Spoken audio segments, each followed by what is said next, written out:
Mercredi 23 mars 2022, à la une de l'actualité. Il sera question dans ce 13h de la cérémonie d'installation des députés de l'Assemblée législative de la transition qui s'est tenue hier 22 mars à Ouagadougou. Le professeur Aboubacar Toguieni a été élu président de l'Assemblée législative de la transition. Retour sur la cérémonie d'installation dans quelques instants.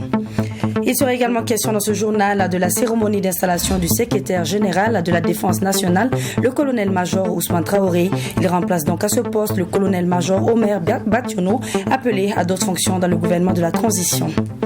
Hier, 22 mars, était également célébrée la journée mondiale de l'eau, édition 2022, placée sous le thème « Eau souterraine, rendre l'invisible visible ».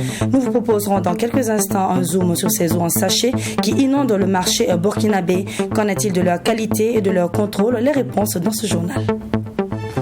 Mesdames, Messieurs, ravis de vous retrouver pour cette nouvelle session de l'information sur votre télé interactive. Je vous le disais il y a quelques instants, la cérémonie d'installation des députés de l'Assemblée législative de la transition s'est tenue hier, ce 22 mars 2022 à Ouagadougou. Les 70 députés présents ont donc vu leur mandat validé et le professeur Aboubacar Toguieni a été élu président de l'Assemblée législative de la transition. Abdoulaye Mienye pour le compte-rendu.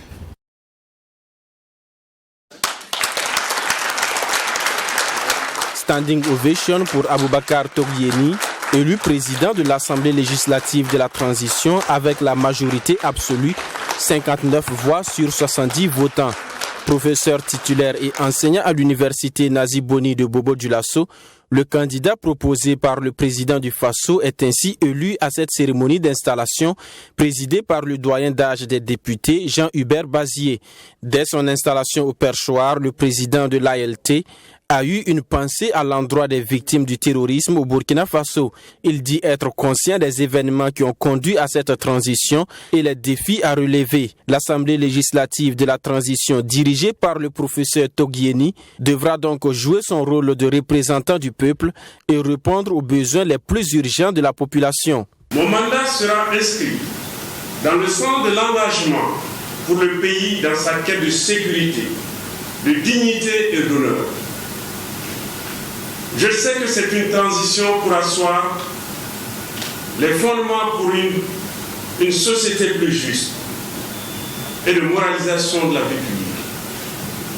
Avec mes collègues de l'ALT, je veillerai au contrôle de l'action du gouvernement, à la défense des intérêts du peuple et nous prendrons aussi l'initiative de propositions de loi ou toute autre action allant dans le sens de l'intérêt supérieur de la nation.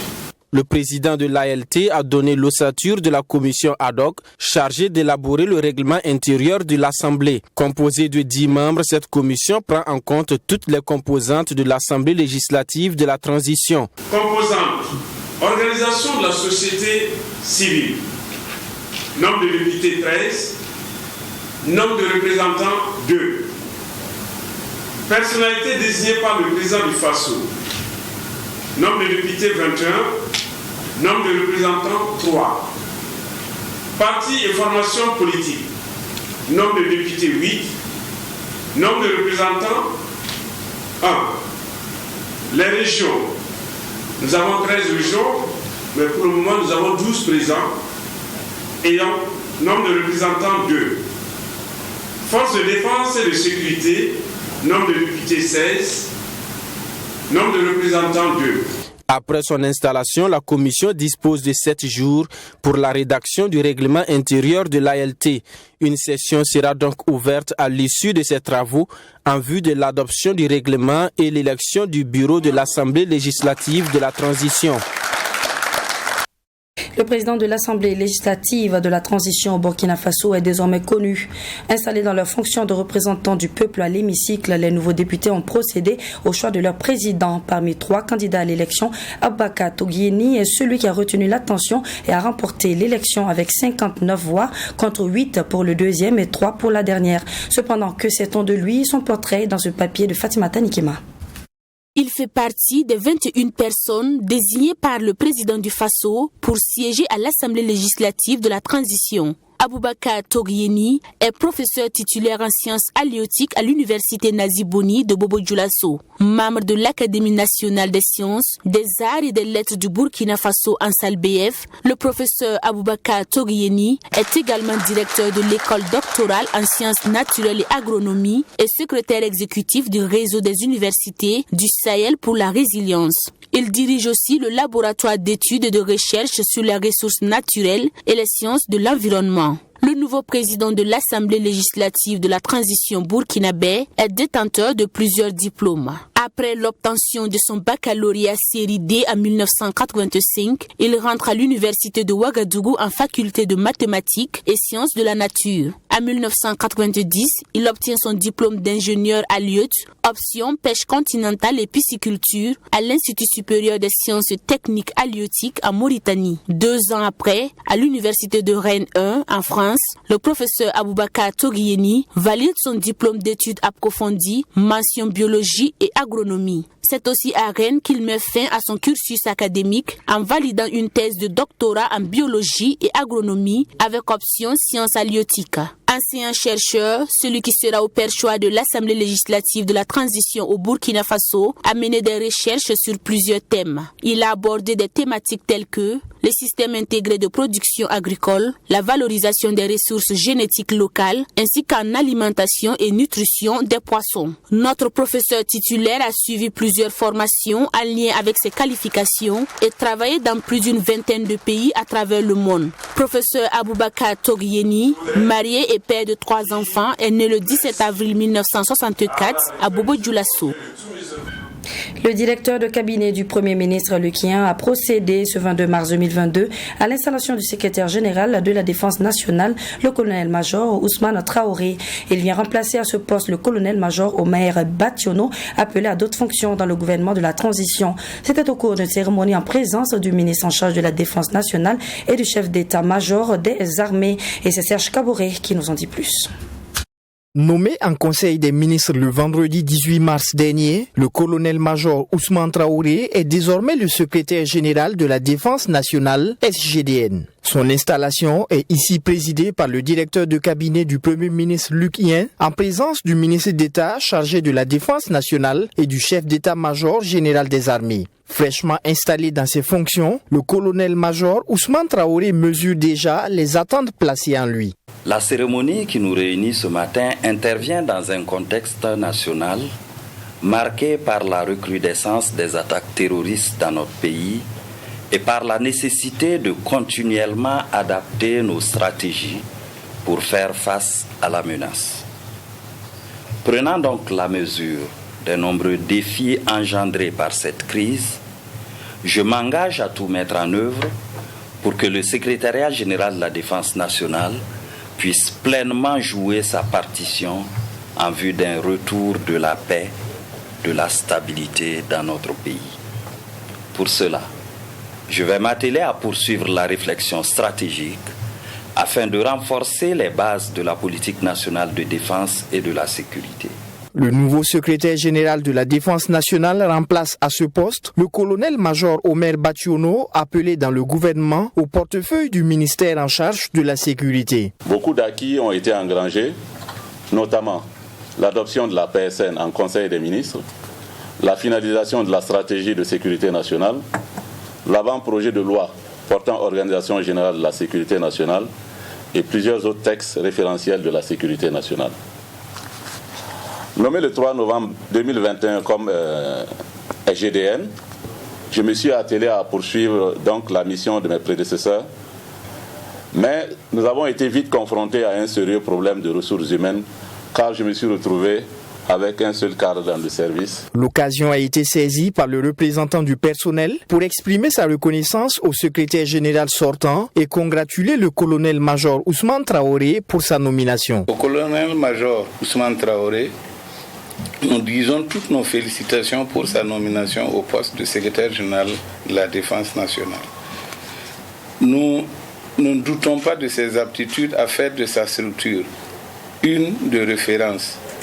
Nous, membres du personnel, nous le rassurons de notre disponibilité et notre engagement à l'aider à assurer la mission de la structure, mais aussi à atteindre les objectifs que son Excellence, Monsieur le Premier ministre, voudrait lui assigner. À noter que le secrétaire général de la Défense nationale, SGDN, a pour mission de conseiller en matière de sécurité nationale, de travailler avec les autres structures stratégiques du pays à la préparation, à l'organisation et à l'élaboration des textes stratégiques qui régissent la sécurité nationale. Une délégation du Fonds monétaire international a été reçue en audience par le chef du gouvernement. Au cœur des échanges, la question de masse salariale des fonctionnaires. La délégation du FMI a donc soumis ses inquiétudes au Premier ministre concernant les dépenses des revenus du Burkina Faso. Les détails dans ce reportage signé Mami Triana Kamabou.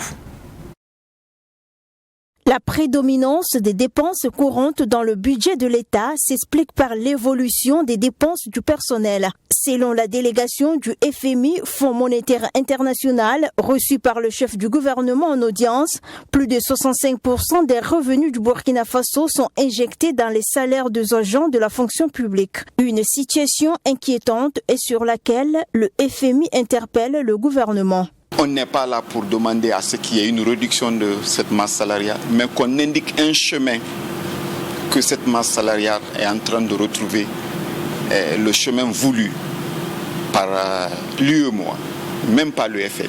Mais parce que ce que l'UEMOA décide, c'est ce qui est vraiment la norme, il faut la suivre.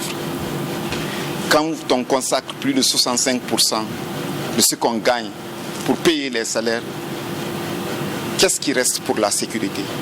Qu'est-ce qui reste pour l'agriculture? Qu'est-ce qui reste pour l'éducation?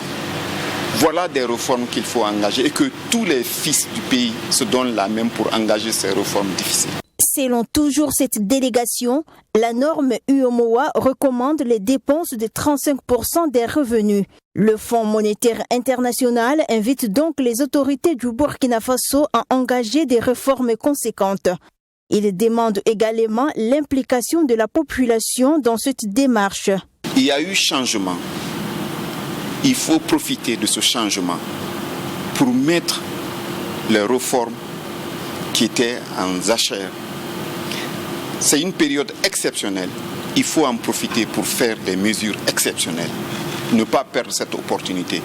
Et ce message, nous allons le porter aussi auprès du personnel du FMI qui s'est engagé à accompagner le gouvernement du Burkina Faso si toutes ces conditions sont réunies. En plus de veiller à la stabilité financière et à la coopération monétaire internationale, le FMI apporte son assistance technique aux pays membres. Il renforce leur capacité d'élaboration et d'exécution de la politique économique. Ce lundi 21 mars 2022, le Premier ministre Albert Ouedraogo a présidé un conseil de cabinet regroupant tous les départements concernés par la question sécuritaire d'une part et d'autre part ceux en charge de la gestion de la crise humanitaire. Ensemble, les membres du conseil ont décidé de passer à la vitesse supérieure avec une batterie d'actions à mener et cela de façon transversale en vue d'apporter des réponses diligentes aux préoccupations des populations. Michael Tougri pour le reportage.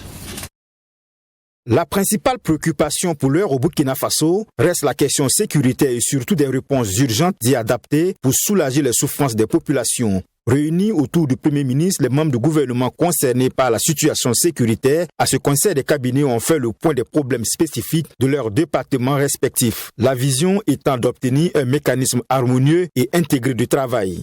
Le chef du gouvernement a décidé de convoquer effectivement un conseil de cabinet pour se pencher sur les problématiques sécuritaires urgentes de l'heure. Plusieurs ministres sont concernés par ce conseil de cabinet qui a planché sur les réponses à apporter aux problèmes de l'action humanitaire aux problématiques liées à la gestion de la santé, à la gestion des transports, à la gestion des télécommunications qui sont affectées, à la question des infrastructures critiques et sensibles comme l'eau, comme l'électricité, et sur la question de la gestion des fonctionnaires dans les zones affectées.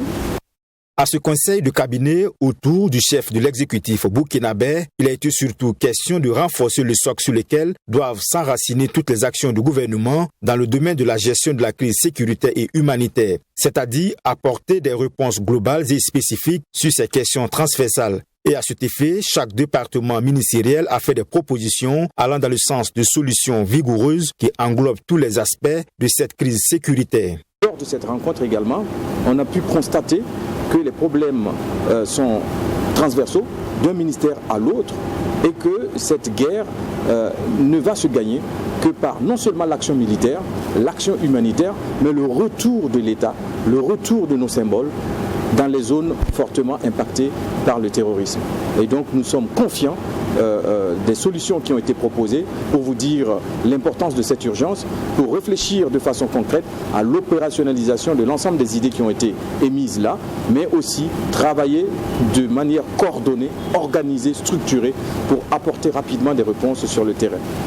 Le temps presse et le Premier ministre veut obtenir des résultats rapides sur le terrain. De l'avis du chef de gouvernement Albert Ouedraogo, les instructions du président du Faso sont claires. Les problèmes connus et chaque acteur doit jouer pleinement sa partition. La prolifération des marques d'eau est devenue un véritable phénomène au Burkina Faso. À Ouagadougou, tout comme dans les autres villes du pays, les marques d'eau préemballées se comptent en centaines. Une situation qui laisse bon nombre de Burkinabés perplexes quant à la qualité de ces eaux en sachet qui inondent le marché burkinabé. À l'occasion de la journée mondiale de l'eau placée sous le thème eau souterraine, rendre l'invisible visible, célébrée chaque 22 mars, nous avons voulu savoir ce que la Ligue des consommateurs pense de cette situation qui menace la vie des consommateurs. Est-ce que toutes les marques d'eau sont contrôlées? Élément de réponse dans ce reportage de Maxime Jean-Eudes Bambara. Selon les données du Laboratoire national de santé publique, sur plus de 200 unités de production d'eau de forage et d'eau préemballée au Burkina Faso, seulement 56 ont contracté un protocole avec le Laboratoire national de santé publique pour le contrôle régulier de leur eau de 2017 à 2018. La prolifération des marques d'eau dites minérales conditionnées en sachet est un phénomène qui semble échapper au contrôle des structures compétentes. La chaleur aidant, les marques d'eau ne cessent de se multiplier. Au niveau de la Ligue des consommateurs du Burkina, l'on est bien conscient de cette situation jugée inquiétante. Nous n'avons pas le chiffre exact de ce qui est fabriqué au Burkina parce que c'est d'une manière anarchique. Nous n'avons pas ce nombre-là. Ce que le laboratoire donne mensuellement aussi, généralement, ça ne dépasse pas quelques dizaines d'eau. Aujourd'hui, n'importe qui peut avoir à disposition des sachets. Il suffit de les commander. Les sachets viennent griffer à ton nom, à ton effigie, et vous emballez seulement, vous faire sortir. Une fois que c'est emballé, que ça sort du réfrigérateur, est-ce que le consommateur peut savoir si c'est une bonne eau ou pas? C'est très difficile d'en savoir. Selon le président de la Ligue des consommateurs, section Kadiogo, la situation est d'autant plus déplorable que le contrôle au niveau du Laboratoire national de santé publique est déclaratif. Pour ce dernier, c'est sacrifier la vie des consommateurs que de compter sur la bonne volonté des structures de production d'eau. Vous amenez l'échantillon, ça a été analysé, c'est très bien. Le gars repart, il fait sortir des quantités de sachets d'eau. Alors, ces quantités de sachets d'eau-là, est-ce que ça répond aux normes qu'ils ont déposées comme échantillonnage? Non. Donc il faudrait qu'il y ait un retour, que les laboratoires sortent, même s'ils sont de sortie, qu'ils multiplient, parce que ce n'est pas multiplié. Il y en a beaucoup. Et tous ceux qui ne répondent pas, qu'on arrête. Parce qu'à partir du commerçant qui vend un sachet d'eau, une marque de données, c'est facile de remonter la filière, de savoir le transporteur qui lui a fourni.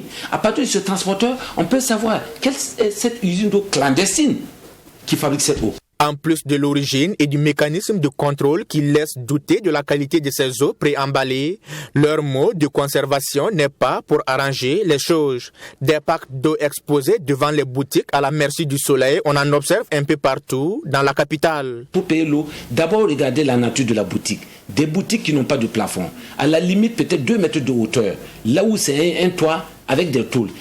La chaleur qui descend là-bas, ça tue les valeurs nutritives de l'eau. Nous attirons l'attention du consommateur de faire très attention.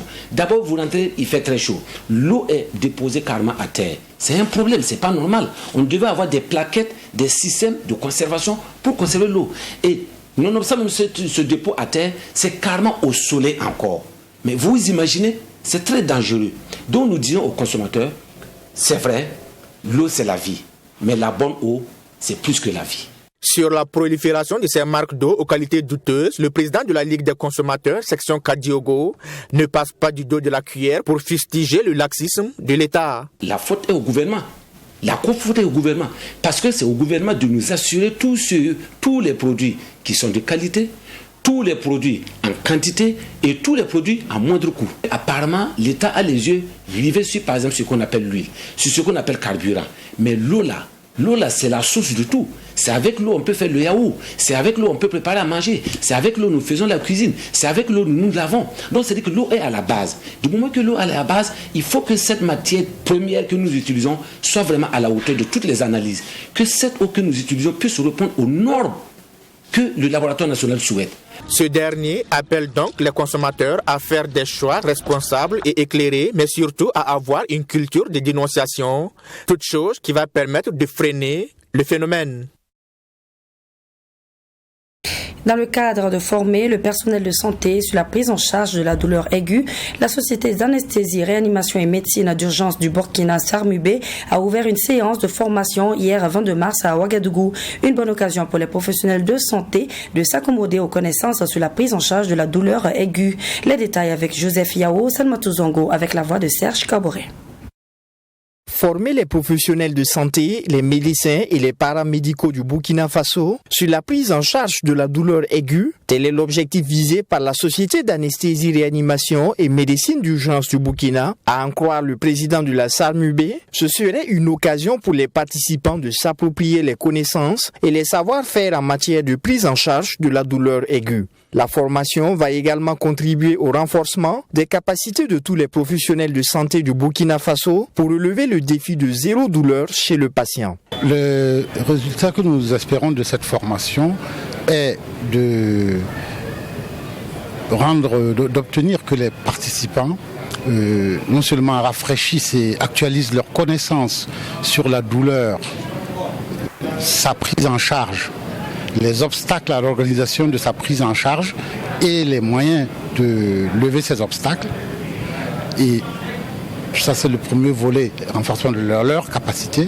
Et ensuite qu'ils acquièrent, qu'ils actualisent leurs connaissances en pédagogie. À l'ouverture de cette session de formation, le secrétaire général du ministère de la Santé et de l'Hygiène publique a invité les différents participants à être assidus et à mettre au service des usagers des centres de santé les connaissances qui seront acquises à l'issue de la présente formation. Pour atteindre ce noble objectif, il ne suffira pas il ne suffira pas que vous soyez formés. Je vous exhorte, vous tous ici présents, à déployer pleinement les connaissances et compétences que vous aurez acquis pour convaincre, former, mobiliser et organiser les ressources nécessaires afin qu'ensemble, solidairement, nous mettions en œuvre dans nos structures de soins à tous les niveaux des stratégies efficaces de prise en charge efficace de la douleur aiguë. Au cours de cette formation, une étude sera menée et les connaissances des participants évaluées. Mais aussi, les attitudes et pratiques seront évaluées en utilisant les indicateurs de gestion de la douleur. En rappel, la clôture de cet atelier est prévue pour le 24 mars prochain. Parlons santé et bien-être à présent. L'allaitement exclusif, qui est le fait de nourrir le bébé uniquement au sein dès sa naissance jusqu'à l'âge de 6 mois. En effet, plusieurs efforts sont fournis par les autorités afin de promouvoir cette méthode et encourager les femmes à l'adopter pour le bien-être du nourrisson. Cependant, elles sont nombreuses, ces femmes issues de milieux ruraux comme urbains, à abandonner cette méthode bien avant les 6 mois. Quels sont donc les bienfaits de l'allaitement maternel exclusif pour la mère et le nourrisson? Quelles sont les raisons qui poussent certaines femmes à abandonner et quelles sont les astuces pour arriver aux 6 mois d'allaitement sans interruption? Élément de réponse dans ce reportage de Sanata Seré. Au Burkina Faso, grâce à la sensibilisation des autorités sanitaires et agents de santé, environ 61% des femmes pratiquent l'allaitement maternel exclusif. c'est une méthode qui consiste à nourrir le bébé uniquement au sein jusqu'à 6 mois. Le lait maternel, considéré comme l'aliment idéal pour le nouveau-né, selon les spécialistes, contient des anticorps qui le protègent des maladies courantes, notamment la diarrhée et la pneumonie. Il apporte également au bébé tous les nutriments nécessaires à son développement. Même s'il y a du chemin à faire, l'allaitement exclusif est aujourd'hui un défi majeur pour les nouvelles mamans, surtout celles du milieu rural, selon le maïoticien Moussa Ouaré. Elles se battent et par rapport à l'allaitement exclusif, je pense que les gens peuvent croire que c'est les mamans qui n'en veulent pas. Au jour d'aujourd'hui, nous sommes convaincus que les mères sont prêtes à suivre tout ce qu'on leur donne comme conseil, tout ce qu'on leur demande de pratiquer pour le bonheur de leur enfant. Et même nous qui vous parlons, au départ on s'était dit mais l'allaitement exclusif ça ne marche pas parce que les gens n'ont pas été à l'école, ils ne veulent pas suivre, c'est des gens qui sont les villageois, ils ne comprennent rien. Vous voyez, des jugements comme ça un peu aberrants. Je dis ça parce que nous sommes dans la capitale Ouagadougou ici, mais allez-y comprendre que des gens d'un certain niveau d'études n'arrivent pas à pratiquer l'allaitement exclusif. Ce jeune couple, dès l'arrivée de leur enfant au monde, a décidé d'adopter cette méthode d'allaitement. Malgré la pression de leur famille, monsieur et madame Ouedraogo disent rester fidèles aux conseils des agents de santé. On a suivi les conseils du docteur. Notre enfant a 7 mois.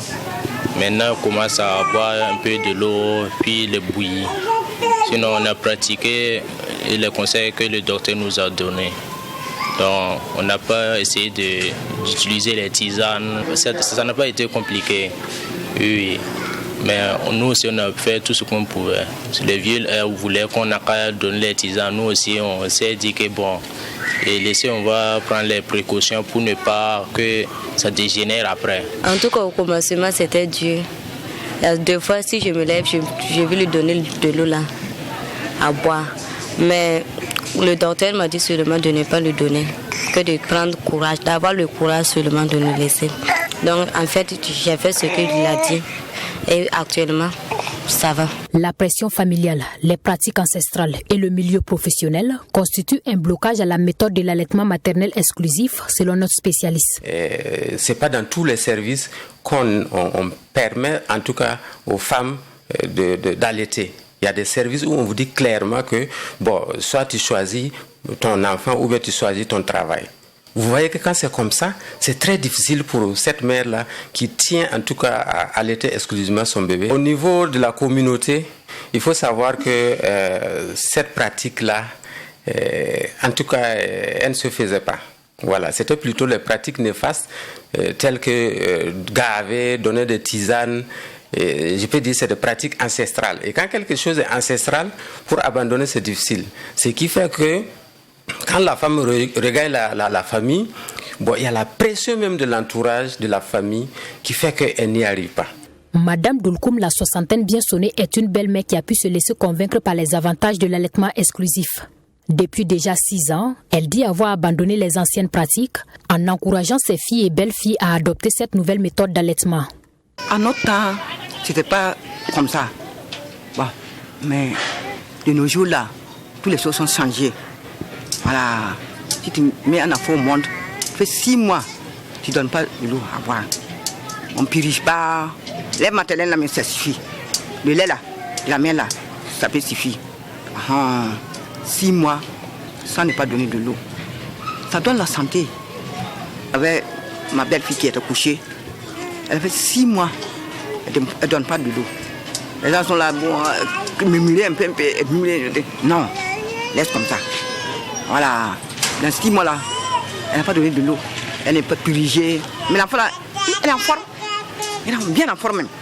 Pour sensibiliser davantage les femmes sur les bienfaits du lait maternel et sur l'importance de l'allaitement exclusif, Moussa Ouaré, en plus des conseils formulés à l'endroit des femmes juste après l'accouchement, a créé cette plateforme WhatsApp dénommée Espace Maman Allait en faveur des femmes. Un groupe WhatsApp qui réunit environ 400 femmes et agents de santé.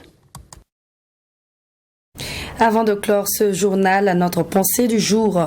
Sachez que la vie mérite d'être vécue comme un mystère et non comme un problème. Ne vous inquiétez pas d'avancer lentement, inquiétez-vous seulement si vous sentez que vous êtes bloqué. C'est tout pour cette édition. Merci de nous avoir suivis. Excellent mercredi à toutes et à tous et à demain.